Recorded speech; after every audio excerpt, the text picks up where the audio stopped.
ఇటీవల కురిసిన భారీ వర్షాలకు కామారెడ్డి జిల్లాలో స్తంభించిన వరద నష్టంపై ఎమ్మెల్యే కాటిపల్లి వెంకటరమణారెడ్డి మీడియాతో మాట్లాడారు. కామారెడ్డిలో ఒకే రోజు 15 సెంటీమీటర్ల వర్షం కురుస్తుందని, ఇక దానివల్ల తీవ్రమైన వరదలు వస్తాయని ఎవరూ ఊహించలేదని, ఇలాంటి పరిస్థితి ఏర్పడడం బాధాకరమని అన్నారు. పండగ రోజు కావడంతో ప్రజలంతా ఇళ్లలోనే ఉండడం వల్ల ప్రాణ నష్టం జరగలేదని ఆయన పేర్కొన్నారు. ఇక కబ్జాలు నిబంధనలకు విరుద్ధంగా నిర్మాణాలు చేపట్టడమే కారణమని ఎమ్మెల్యే అన్నారు. భవిష్యత్తులో ఎలాంటివి పునరావృతం కాకుండా 2 నెలల్లో పూర్తి సర్వే నిర్వహించి అక్రమ నిర్మాణాలను తొలగిస్తామని ఆయన హామీ ఇచ్చారు.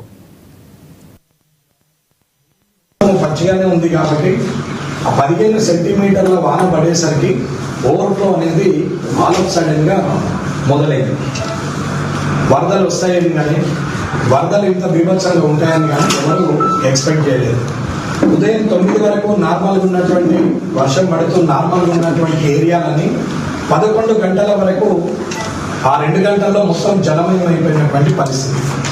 15 సెంటీమీటర్ల వర్షం కురిస్తే అది ఇంకా ఎవరు ఆపే పరిస్థితిలో ఉండదు. అలాంటి పరిస్థితి కామారెడ్డి నియోజకవర్గానికి రావడం, దీని చుట్టుపక్కల ఉన్న నిజామాబాద్ రూరల్కి సంబంధించిన సిరికొండ అటు సైడ్ ఉన్న మండలాలు, దీనికి ఆనుకొని ఉన్న ఎల్లారెడ్డి కాన్స్టిట్యున్సీకి అక్కడ ఉన్నటువంటి మండలాలకు చాలా తీవ్రమైన నష్టం జరిగింది. ప్రజలు అది అదృశ్యం ఏంటంటే అది వినాయక చవితి కావడం, పండగ సందర్భంగా ఎవరు కూడా చేన్లలోకి వెళ్లకుండా ఇళ్లలో ఉండడం అనేది ప్రాణ నష్టం లేకుండా జరిగిపోయిన ఒక విలయం. ఇది అందరూ గమనించాల్సి. ఇకపోతే రెండో అంశము, వర్షము వచ్చిన తర్వాత ఉదయం 9 గంటలకు ఏమీ లేనప్పుడు 11 గంటల వరకు అన్ని జలమయమైపోయే పరిస్థితికి వచ్చింది. వాటర్ ఓవర్ఫ్లో పెరిగిపోయింది. వర్షం అలాగే పడతా ఉంది.